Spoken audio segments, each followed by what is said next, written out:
এইবাৰ যিটো পৰিৱেশ, এই পৰিৱেশত মই ভাবোঁ যে বিজেপি দলে বহুত ভাল ৰিজাল্ট কৰিব, কিন্তু এতিয়াও মোৰ 15টা সমষ্টিত যাব বাকী আছে।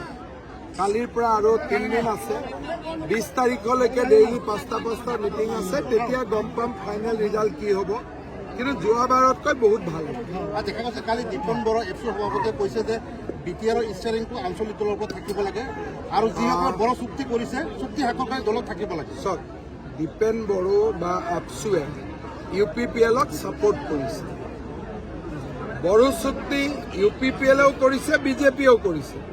গতিকে মই ভাবোঁ যে বিজেপিকো অলপ সমৰ্থন কৰিব লাগে। দেখা যায় SIR সময়ত প্ৰযোজ্য হ'ব। এতিয়ালৈকে মইতো আজি কোনোবাই মোক সুধি আছে, কিন্তু আমি কোনেও গম নাপাওঁ।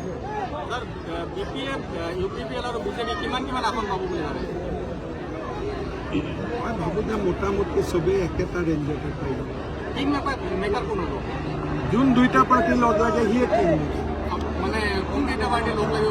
চবেই 3টাইতো ঠিকে যে নিজৰ জেগাত ভালে আছে। বিজেপি আৰু UPPL, BPF 3টাতো আইডিঅলজিটো একেটাই আছে, কংগ্ৰেছটো বেলেগ। চিফ কাৰ হ'ব আচলতে? আপুনি যিহেতু কৈছে চিফটো মই জাৰ্নেলিষ্টৰ পৰা এইবাৰ প্ৰিফাৰ কৰি আছোঁ এজনক, কাৰণ জাৰ্নেলিষ্টবিলাকৰ ইমান চিন্তা চিফক লৈ। গতিকে সেইকাৰণে মই ভাবি আছোঁ চিফজন কোনোবা এজন জাৰ্নেলিষ্টকে এইবাৰ দিব লাগিব। তাৰমানে আপোনালোকৰ নেতা বিশ্বজিৎ দৈমাৰী ইতিমধ্যে চিফ হোৱাৰ কাৰণে কিন্তু এক প্ৰকাৰে সংবাদ মাধ্যমক কৈছে, সেইকাৰণে কৈছোঁ। হাগ্ৰামা মহিলাৰেও চিফ হ'ম বুলি কৈছে, প্ৰমোদ বড়োও কৈছে, বিশ্বজিৎ দৈমাৰীটো মই শুনা নাই, কিন্তু আপোনালোকে শুনা বুলি কৈছে। 3টা জেগাত এজন জাৰ্নেলিষ্টক দি দিলে লেঠা মৰি গ'ল।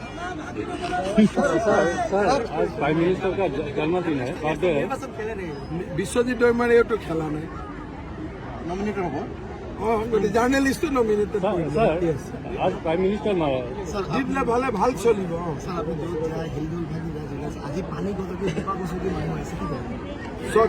বিশ্বকৰ্মা পূজাৰ দিনাখনো বিজেপিৰ মিটিঙত ইমান ৰাইজ ওলাইছে, চব চিট একে সমান নহয়, কিন্তু এইবাৰ বিজেপিয়ে ভোট পাৰ্চেণ্টেজ হিচাপতো বহুত ভোট পায়। এটা বিজেপিত ইমান দিন বিজেপি অলপ 2 কদম পিছত আছে। এইবাৰ আমি আগত ওলাইছোঁ, আগতে আমি সদায় বেকফুটত থাকি খেলি থাকোঁ। এইবাৰ আমি ভালকৈ ইলেকশ্যন খেলিছোঁ। গতিকে এইবাৰ বিজেপিৰ যিটো ৰিজাল্ট আহিব, জিকা হাৰাতকৈ এইবাৰ যিটো আমাৰ পাৰ্চেণ্টেজৰ ভোট আহিব, বহুত আগলৈকে আমি আগবাঢ়ি যাম। লাহে লাহে মানুহে বিজেপিকে আদৰি ল'ব। BTRৰ ফিউচাৰ বিজেপিৰ লগতে আছে। যিহেতু সংখ্যালঘু সমষ্টি, সংখ্যালঘু ভোটাৰ থকা সমষ্টি, তেনে ক্ষেত্ৰত আপোনালোকৰ বিজেপি প্ৰাৰ্থীজন কিমান পাৰ্চেণ্ট ইয়াত জয়ী হোৱাৰ সম্ভাৱনা? চবতেতো জিকিব নোৱাৰোঁ, আৰু কিছুমান মানুহে আমাক ভোট নিদিব, কিন্তু ভোট দিয়া মানুহো বহুত আছে। সেইকাৰণে ৰিজাল্টতে ক'ব।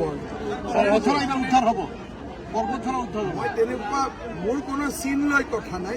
যি চিটত গৈছোঁ মইতো বিচাৰোঁ চব চিটে জিকক। এতিয়া মই 40টা চিটতে গৈছোঁ, 40টাতো জিকিলে চমৎকাৰ হৈ যাব। কংগ্ৰেছৰ অৱস্থা কি? কংগ্ৰেছ মইতো দেখাত এতিয়ালৈকে কংগ্ৰেছৰ কোনো চিট নাই। এইটো আমাৰ ভিতৰতে থাকিব। এইটো ইলেকশ্যন উইদিন NDA ইলেকশ্যন, হয় BPF, নহয় UPPL, নহ'লে বিজেপি, অল ইন NDA। এইটোত আমাৰ বাহিৰত একো নাই। এতিয়া আন্দোলন কৰিলে মইতো গৈ বাধা দিব নোৱাৰোঁ।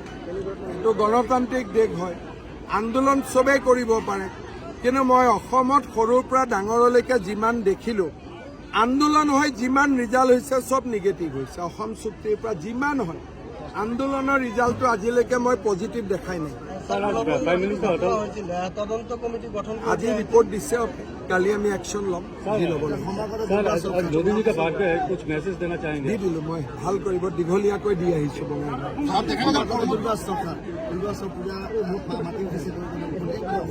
পূজা এইবাৰ ভাল কৰি হ'ব, শান্তি শৃংখলা ধুনীয়াকৈ হ'ব। আপুনি যিহেতু কৈছে যে BTR গাড়ীখন আপোনালোকে চলাব, কিন্তু প্ৰমোদ বড়ো ডাঙৰীয়ে কৈছে যে গাড়ীত তেখেতসকলে দিল্লী গুৱাহাটীৰ গাড়ী চলাই আছে, বি টি আৰৰ গাড়ীখন আমি চলাব লাগে। এতিয়া প্ৰমোদ বড়োৱে কি কয় তাৰ মই উত্তৰ দিম, হাগ্ৰামা মহিলাৰীয়ে যিটো ক'ব সেইটোৰ মই উত্তৰ দিম।